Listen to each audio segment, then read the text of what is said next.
Hey everyone, welcome to this episode of the Wildcat Way Show. This is the first of our series of Wildcat Education that's going to focus on our academics here at PRCC.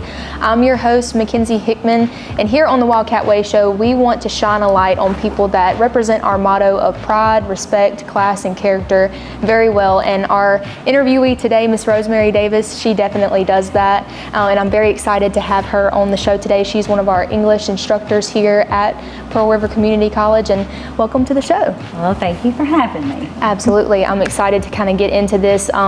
We've had a couple instructors on, but you're actually on the Poplarville campus, and you're our first instructor from the Poplarville campus to be on the show. So I want to just kind of start off with a little bit about you first, and kind of your background, where you grew up, where you went to high school. Yeah. So I actually graduated from Amory High School, which is a small town in northeast Mississippi up near Tupelo. Okay.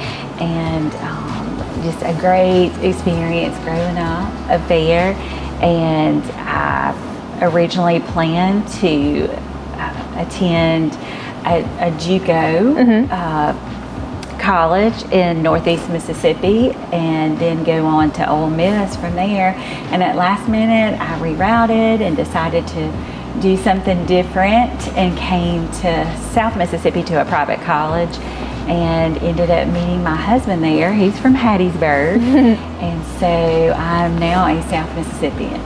That's right, that's right. So you went from the north side of Mississippi down to Hattiesburg area. Awesome. So how did you find your way to Pearl River to become a teacher here? Okay, that's a great question. So I actually started teaching in a small college right out of grad school. So around 23, I started teaching and taught for many years in that particular college until I started having babies and ended up cutting back to part-time. We actually ended up moving and came south closer to Hattiesburg. We lived in Laurel almost 14 years, but then we came back south where my husband's from after we were in Laurel.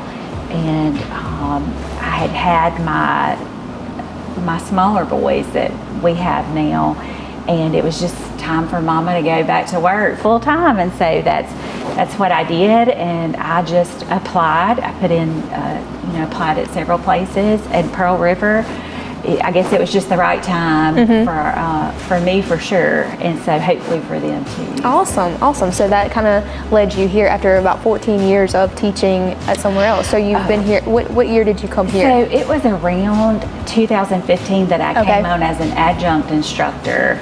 Awesome. And then 2016 was asked to come back full time, which I was extremely honored to do. And so I've been with Pearl River since, I believe it was fall of 2016. Okay, goodness. Okay, so we're coming up on almost 10 years that you've been here. That's awesome. So you teach English here, and that's right. What did you get your degree in whenever you went to college? That's a great question. So my bachelor's was actually in English, and then my minor was in music with an emphasis in piano. Awesome. And then I got my master's, and of course with the 18-hour emphasis in English, and I got a little bit of graduate work beyond that, but lots of courses in English and the teaching field.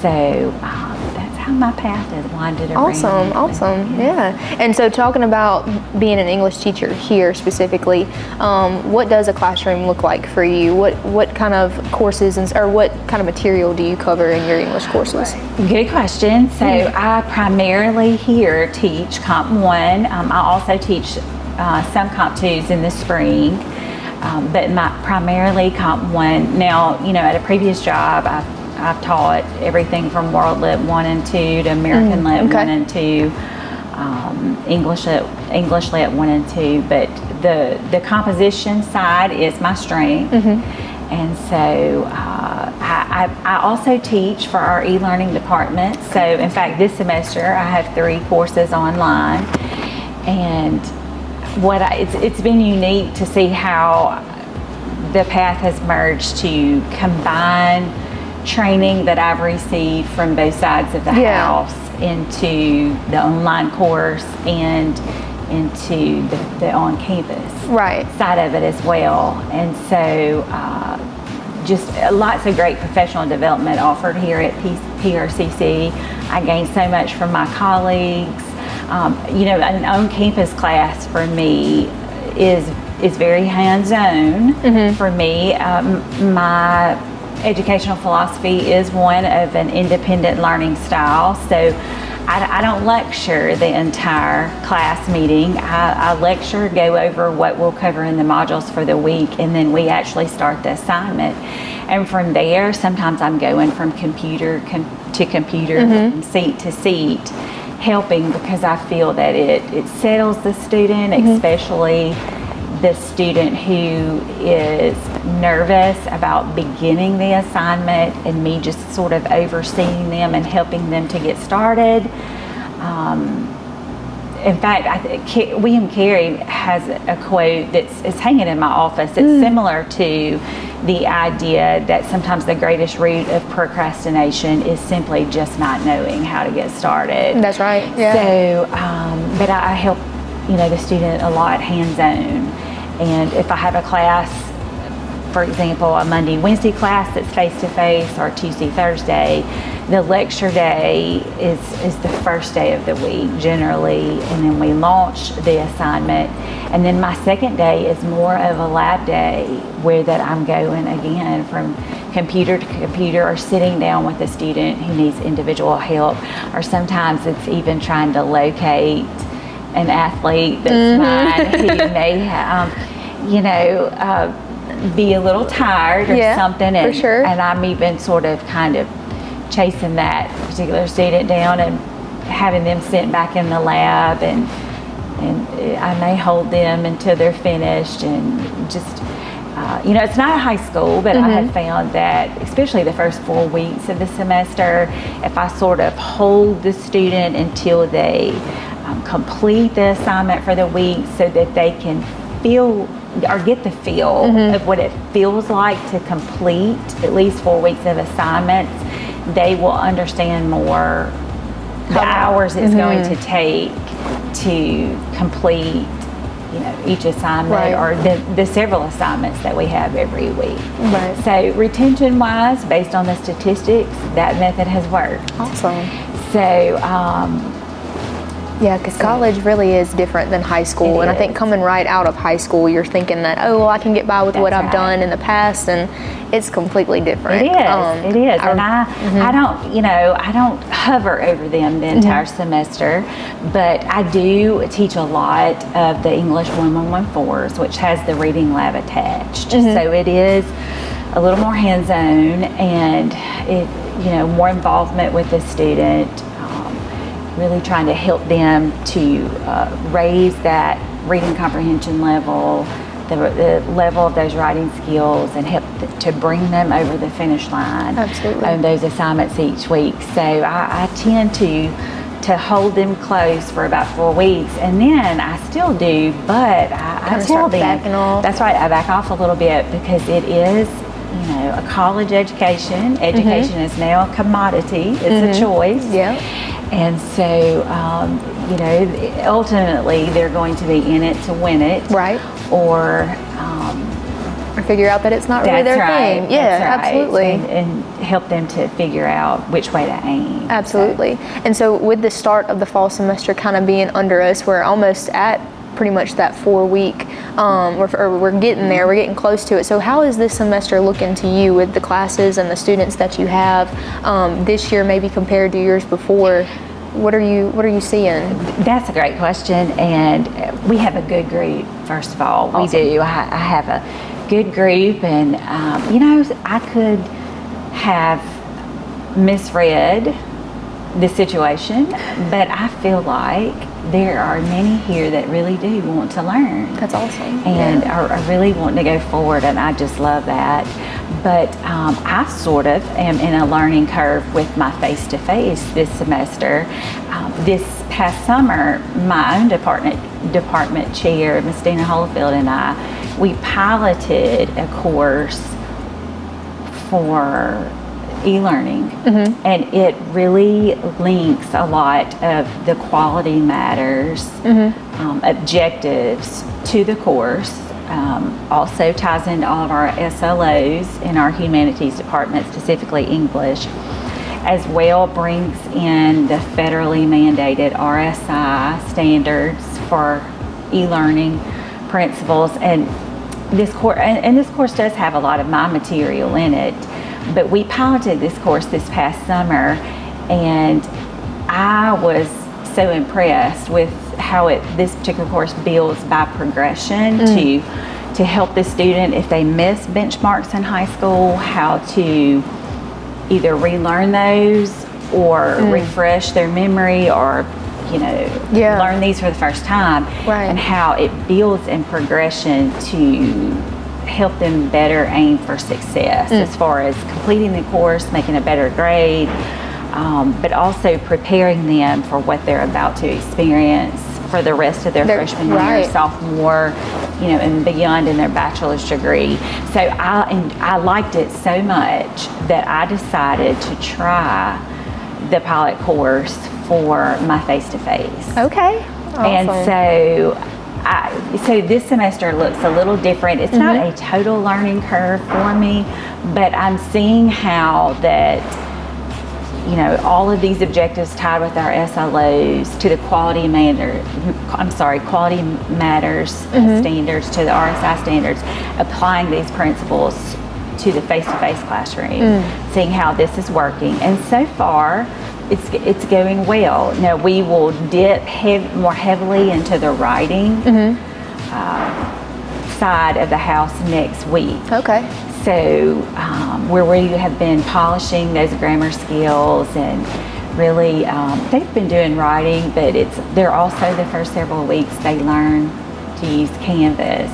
Okay. And so then building all of that together to start raising those writing and composition levels. Right. And so I'm excited. I think it will be fine. Definitely. And so far it's going well. That's awesome. Well, that's great. And talking about the teaching styles and just the differences this year, how does teaching back, maybe 15 years ago compared to teaching today? Is there any major differences that you see? That is a great question. And that is, I could probably spend an hour answering this particular question, but if I could sum it up, there is no doubt that, and it's sort of even like your old back in the day, families would travel to their local church and spend the entire day. Where that today we know to hold attention in a typical classroom or a setting. The point has to be made. It has to be made fairly quickly, and then there's a certain time limit that cannot be gone over, or you'll lose them. And in fact, they may not want to come back. Right. Yeah. And so I literally do keep a little alarm set that I have attached to my watch, and I can feel it buzzing. And it helps me to know if I've lingered too long. But generally, I can look at their eyes and see their body movement and see if I have, as far as on the lecture side. Also, again, just the typical student in 2020. It's different than probably. Yeah, that's right. In this particular season is different than it was years ago. From the electronic side is also, and in fact, some of my past colleagues and I have joked that we teach computer applications as much as we do English. Yeah, so that's funny. The first 2 weeks, really, they spend acclimating to that, to being involved with the classroom. That's right, being fully electronic. And I do offer handouts, but we mainly function electronically. Of course, now with artificial intelligence, that puts an entire new spin on what we can do electronically. It's sent us back to some of the old ways, and then how we can also combine those. And in fact, this course I piloted this summer, we had already started trying to combat some of the artificial intelligence side as far as the negative side. There's positive side, and then there's a little negative side. So trying to bring that all in together and just help students to know how to think on their own, and right. so that in the future they won't end up in a bind. Absolutely.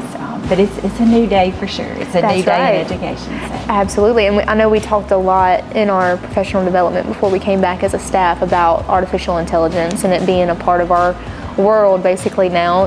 And what is kind of the strategy that maybe you and your colleagues are taking upon this year of how you're going to kind of tackle that? I know you kind of just briefly mentioned of like there's positives and there's negatives, and maybe what are the positive sides that you are going to be able to use? And then I know even especially in English, it being able to write essays for students is definitely, not what you want as an English teacher, but kind of how do you go about, tackling that?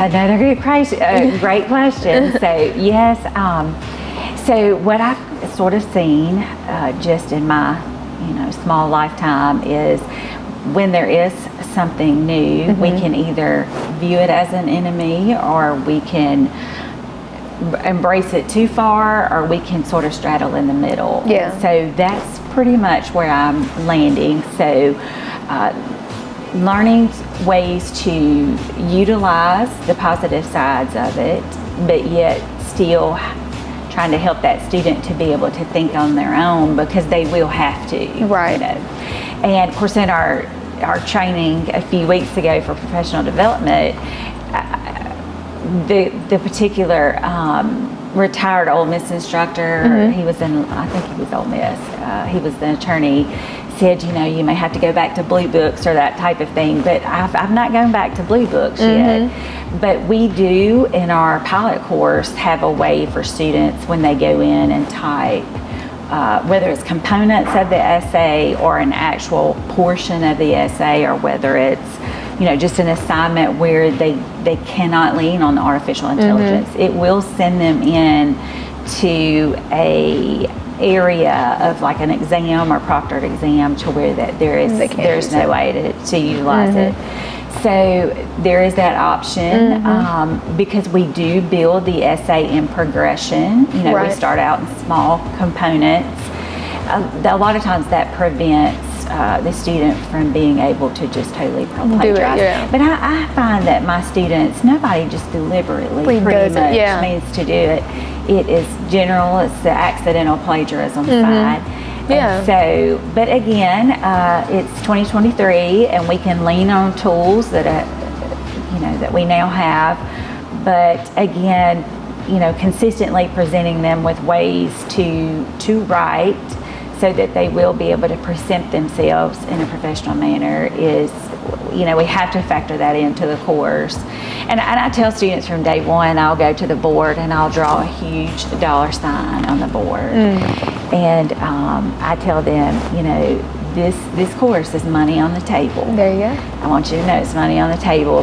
You cannot, most degree plans, you cannot continue without the course. Absolutely. But being an effective communicator, not just with speech, but with written word, can get students promotions. Absolutely. Yeah. Job promotions, awards, and just to be esteemed well in the workplace. And so I really hit that hard on day one with the $sign for sure. Definitely. That's what I was a communication major, and so I had to write a lot, and I chose that field specifically because I was more into English than I was on the math side. So I really enjoyed college and figuring out how to become a better writer, and I feel like I use the stuff that I learned in those courses on a daily basis, just even here in my job. And so I think, and definitely being able to write well, not even on just, certain things of a job, but even be able to write a really good cover letter or a resume and stuff like that can help students. It'll be the means of whether they get the job or not. So it's definitely important, definitely an important aspect to their whole outlook and career. But how does PRCC, what does PRCC mean to you, being able to teach here, specifically at this institution, compared to anywhere else? What makes you want to stay here and be a teacher here at PRCC? Well, it's an honor to be part of the Wildcat family for sure. And, I cannot help but always have pride, just like back when we were having professional development, and we see all of our awards and accolades and how our stats have grown and just the growth we have as a Wildcat family, I'm always proud of it. I'm always moved very heavily by it. And so it's an honor, and again, the way that we are trained professionally, provided with the best equipment to work with, you just can't put a price tag on it. Yeah. We really cannot. And everybody that I deal with, as far as that would be over me, has always been professional and just, I feel, managed well. That's good, yeah. And life is never perfect of at course. any type of, Yeah. but I can say that with a clear conscience, that overall I feel managed well as an employee, and just, as a member of our family here. So. Absolutely. And so what is the long-term goal for Miss Rosemary Davis? What do you see yourself in the next 10, 15, 20 years? Do you see yourself still teaching, or what do you have in mind? Well, that's another great question. And I was planning on, right before COVID hit, to enter to further my degree. Awesome. Okay. So I know that's something that I should have done probably throughout the year. I had gotten my master's degree in 1998. Yeah. And so I probably should have gone on and entered that portal to start a doctoral program. But I was really interested in being a wife and a mom, right, and serving in the community in my local church, and traveling and seeing my own family in Northeast Mississippi, etc. And I just had felt like I had done what I needed to do, but I started having this burning desire back prior to COVID to go ahead and maybe start the doctoral program. And so, of course, with community colleges in the state of Mississippi, we know that Delta State offers, they have a great incentive, and that's actually who I filled out my paperwork with, and was one step from firing off and starting the class. And then COVID hit, and we went home, and I was still considering it. And then, just the world changed, and education changed. Absolutely. And of course, I was already an online instructor, so that was very beneficial to me. So I was not afraid. But we were all sent the new template that our campus encouraged us to use. And so I actually spent that summer going through using the template and rebuilding everything that I had to where it would be ready for the fall. Right. So I halted that goal, and then my older kids, my husband and our older kids, they started heading to college, and so I just got busy with them, just family life, and of course with COVID that was several years, so I held off, and I almost started this past summer, but I didn't. But I have, it's funny now. I was planning on, aiming for an administrative type degree, going that route, and I still may, but I've even thought about aiming maybe even, or swinging from the seminary side possibly, to further. Of course, it would be from an online platform, but that's still to come. That's still to come, to see how I end up pulling all of that together, because naturally I love to teach. Of course. Years ago, when I was a student in college, in fact, it was my first college English instructor. I was actually at a Christian college starting out, and she had us all take what they would call a spiritual gift survey, and mine came out to have administrative spiritual gifts. And she said, I have no doubt. I knew that that's how yours would turn out, because I had gotten to know her a pretty good bit that year. So I've never forgotten that. And not that I would be a great administrator, but I am very organized, and so that would be a route that I possibly could go. I also As far as, on the volunteer side of the house, just through the years with philanthropy, have had a little bit of fundraising opportunities, and so who knows, I would lean toward a degree that aimed to help the advancement and development side of the house too.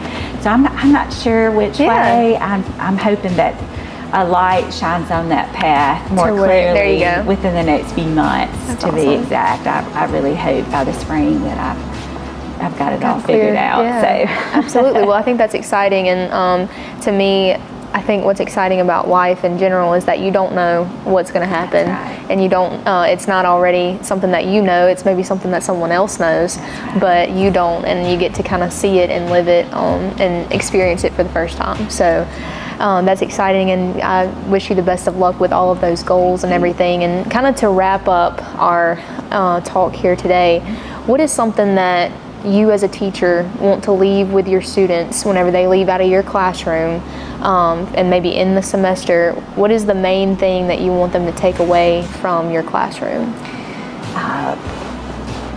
No question, I love for them to build their confidence, naturally from the writing side, but the communication side, but it's also from just a personal confidence that, in education, there's no way for us to know it all. Even in my subject area, I may be a professional, but I'm not what I would consider the expert. But we always can learn, we can figure out, we can move forward, and I just don't believe life ever just puts us at a brick wall. If we're at one, it feels like that, it's because there's another brighter path to the side of it. And so for them to be visionaries, to know they can make it through, move on, and the sky's the limit. Absolutely. The sky's the limit. So. Awesome. Well, I want to thank you so much for coming on to the Wildcat Way Show today, Ms. Rosemary, and for our viewers, and to get to know you and a little bit more about your English classroom too, a little bit better today. So thank you so much for coming on. Thanks for having me. Absolutely. Well, thank you everyone for viewing this episode of the Wildcat Way Show. Again, this was the first of our Wildcat Education series where we focus on academics. I was able to sit down with Miss Rosemary and discuss her role here as an English instructor. And I want to thank everyone again. Make sure to follow us on all of our social media platforms, and we will see you again next week.